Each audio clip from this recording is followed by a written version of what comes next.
Hi, friends, and welcome to a Bite Size Bish episode. It's been a while since your girl has done a Bite Size Bish. And again, all of these podcasts are brought to you by Brady. So thank you, Brady, for your service. Right now, I just wanted to give you guys some updates about what's been going on. I've been posting a little bit on social media and, of course, on Patreon, letting everybody know, but I've just had a lot going on. So, number one, I wanted to share with folks that I made the announcement last week that I was going to be doing more podcasts. And the day that I made that announcement, I had to make the difficult decision to put my grandfather into hospice. For those of you who don't know or don't remember, 6 months ago, my grandmother, I had to put her into hospice. So my grandparents, I am their power of attorney, their caretaker. Were in assisted living, like nursing home. It's skilled nursing ish. But when she died, my grandfather just started to decompensate faster than I could keep up with. And I'm going to be mindful how much I discuss it because he cannot consent to me sharing some things and all of that. And so I want to be respectful, but just it's been a very very emotionally, physically challenging and exhausting week. With my grandmother, she was mentally capable until the very end, and she was able to agree to things and she didn't fight me. But unfortunately, my grandfather is dealing with dementia. And because of that, he is just not who he used to be. And that's not his fault, but it is presenting a lot of issues. And so I have literally been scheduling evaluation after evaluation, getting service after service. There is not one service that he doesn't have that's available,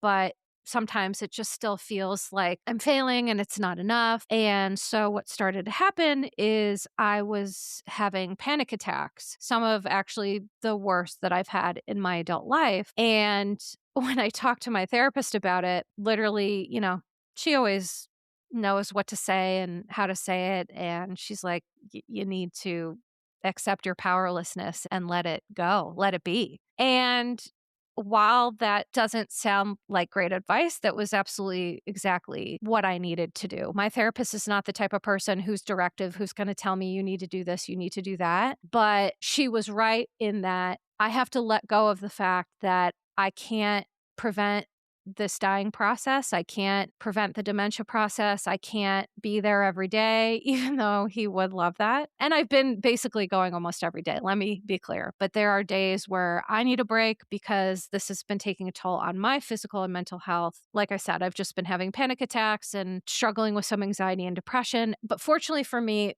the reason that I share about it is because when we share about things, I think everybody wins. It helps everybody when we share our experience, strength, and hope. But the other piece is that I became reacquainted with the techniques to help with panic attacks. And so the one thing I just wanted to share with you all is Mary Payne and I just recorded a podcast and we talked about Lala in the Valley having a panic attack in response to Danny's abusive behavior. And a panic attack, I just want to remind people, isn't just being upset. It's a physiological mind body process. It's neurological, it's psychiatric, and it's not just being upset. And so, what you have to do when you're experiencing it is ground yourself. So, grounding is, what do I see? What do I hear? What do I smell? What do I taste? What do I feel or touch in my body? And then deep breathing. Those are like when you are in the throes of the hyperventilation and the panic, those are things that you need to do to immediately calm your nervous system, and they are extremely helpful. There's different breathing techniques. Some people like box breathing, which is 4 in, hold for 4, 4 out. I personally like something called the 4-7-8 breathing trick. It feels weird at first, but it really does kind of train your lungs to hold more air, and it has helped me with my anxiety over time. And so it's breathe in for 4, hold for 7, and then breathe out for 8. And what that forces you to do is meter your breathing. And it works really well when you're in the midst of panic and anxiety. But the real thing that you have to do when it comes to panic attacks is kind of look at the upset. Like, what is the root of this? And then how do I address that root? So for me, the root of it was I have been carrying the weight of his struggles on my shoulders, and I cannot do that anymore. I feel helpless. I just have to accept that. I feel powerlessness, which sucks. I just have to accept that. I feel a shit ton of grief. I definitely have to accept that. It's like, so on the one hand, my grandfather's 98, my grandma was 96. It's like a beautiful thing to have people in your life that you love for so long. But for me, the process of watching them decompensate is just the most painful thing I've ever experienced. And I don't really know how to describe it other than I just feel like I've been like in a wave pool of grief where sometimes I'll be okay and then some days I'll just cry. And the good news is that crying also is great. I've had to work like clinically. It's been like a clinical treatment point to work on crying. And now that I do, it helps. I mean, crying is your nervous system's way of regulating the emotional upset. But for me, again, it's finding about what that root is. And so I just hope this helps people a little bit understand panic and anxiety. It's telling us that we're overwhelmed. It's telling us that we're doing too much and that we're not listening to ourselves. Because my main problem is that when I'm caretaking someone I really love, I just forget about me. I don't eat. I don't sleep. I am, I wasn't doing a good job taking care of myself. So my body was like, hey, have to let you know we're here. And I had to take a listen to that. And so I did. And today, while I am, still really struggling, I'm able to podcast. And if this were any other circumstance, like if I wasn't doing all these things to help myself and if I didn't have Brady to help me, I would be taking a break right now. So for me, talking to you right now feels like a win. It feels like a win to be podcasting, to be balancing doing what I love, being creative and still talking to you all and caring for myself and caring for him. And so for me, it's been a real priority to feed my body and move my body and get proper sleep, which is my biggest struggle when I have a lot of anxiety. So that's kind of where I've been at. But I want people to know that for me, when I'm really in the weeds, the thing that helps me most is just having my own back and reminding myself, I can do this. I've done hard things before. I will do them again. This sucks and I will survive. This sucks and I have the tools and supports to manage. This sucks and it won't last forever. So I'm hoping this helps everybody a little bit. I know there's a lot of survivors, thrivers, caretakers listening to this pod, and it's just exhausting. So love to you and everyone that's caretaking and that you're caretaking for. And the greatest gift that I can give him, my grandfather, is to take care of myself so I can better take care of him. So I don't know what's going to happen, but I will keep everybody posted. And for now, that's all I can do. And so the second thing I wanted to give everyone an update about is I just wanted to give some health updates because it's been a while since I did that. I just feel like I needed a break. Everybody needed a break. And I'm not even going to go into all of it, but essentially I've had all the tests, all the MRIs, CAT scans, this, that, blah, blah, blah. All the issues that I already have pre-existing are stable for the most part.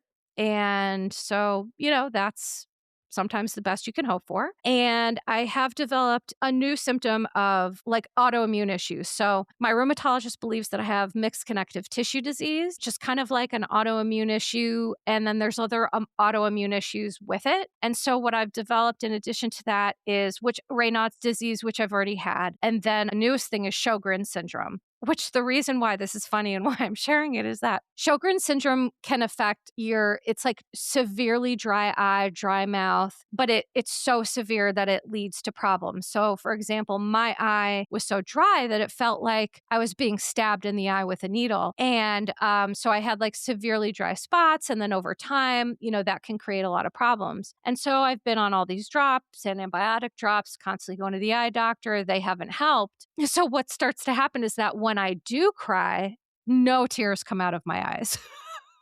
It's actually really funny. I'll be like so upset and just like wailing, and there's like no tear to be shed. And I was, I think the reason why I laugh is because I think to myself, if I were on Housewives right now, people would probably say that I'm faking it, but I just have a disease.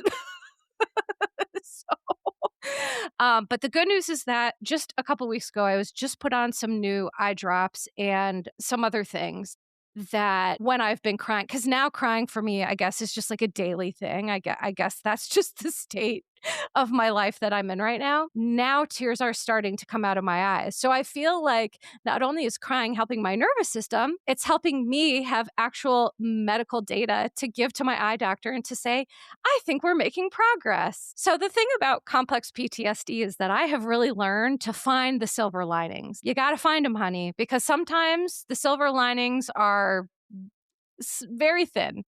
They're hard to see.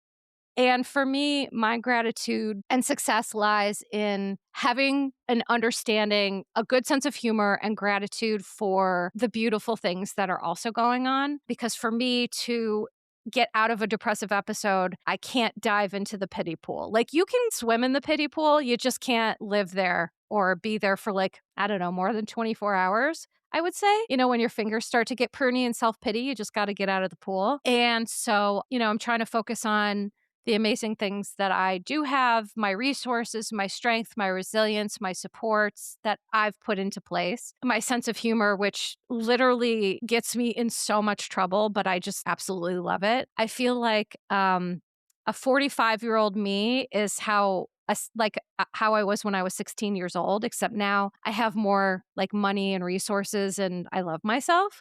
So you might have noticed your girl being a little bit teenagery or sassy. I mean, the things that I talk about, I know of what I speak because not only have I treated it, but I've also experienced it with myself. And one of the most challenging things about complex PTSD is the work that just will always have to be done. I have a forever type of cancer and I have a forever type of mental health issue that I'm just always going to have to stay on top of and manage, and it'll ebb and flow. So right now I am in the acceptance phase that these are the things that I'm dealing with. I feel proud that I'm doing a good job, or at least doing the best that I can, which is actually, quite frankly, all that I can do. My husband has been an absolute rock star. So I'm just grateful for those things. And I'm just grateful that I have my grandfather getting the literal best care, most resources. He's never alone. He's always got nursing. He's always got people. I have the man hooked up. What can I say? And I'm just really grateful for it. So this is going to be a short bite-sized bish today because I just wanted to check in, and it's been a while since I've done this. So for everyone else who's struggling out there, please know that you're not alone. Please know that this community, I hope it provides support for you all, but it honestly provides support for me too, especially on Patreon. It's such a nice community over there. The people who love this podcast, I guess the Bishes, right? I think that's what you guys kind of call yourselves, because it's a community. I don't own you. I'm not a cult leader, but I think people just jokingly call themselves that. And I think the Bishes are just some of the most lovely, wonderful, empathetic humans I've ever met. And what I'm doing now, it gives me a sense of purpose. It gives me hope. It gives me strength. So if I've given you strength, that's great. But please also know that you've given me strength. So what I will ask of everybody is if you could do a couple of things. If you could please rate the podcast, rate and subscribe. I have a YouTube page that, it's hard to get subscribers there. My Your Bish Therapist Instagram page. I'm sure most of you already follow me over there anyway. But if you're listening to this and you want to know how can I help, you can do either one of those things. Those are free. You can download or listen to the free podcast. That really helps. And then the last thing is I have my Patreon, www.patreon.com/YourBishTherapist, where we have community, we have chats, we have individual chats, group chats, we do Zooms, and there's some other things I've been rolling out as well. So go over and check that out. You can even join for free. And then there are different levels, different tiers of things. But the one thing I'll leave you with is another little announcement. Is that I have decided I'm always trying to think about how to help tier 2 and 3, like the highest tiers on Patreon. And so what I've decided is I am going to start doing some personal podcasts only for tiers 2 and 3 of some more personal information that I maybe necessarily wouldn't share on the free podcast, some hotter takes and things like that. So tiers 2 and 3 on Patreon. you can look forward to that in the future. And I understand, listen, I understand subscribing isn't for everybody. The world is a nightmare and prices are high, gas is high, groceries are insane. So I just want to be super clear. Thank you for all the ways you support me because subscribing is not for everybody. And I completely understand that. For those of you who do, thank you. And for those of you who it's not the right time, also thank you. I'll be here if you're ever ready. And, I'm just really grateful for you all. So for today, this is going to be it for me, but I look forward to doing lots more fun podcasts. I'm going to have some new guests on the show and just going to keep rocking and rolling. So for today, I'm going to say thank you, sending love to you and yours, and ta ta for now.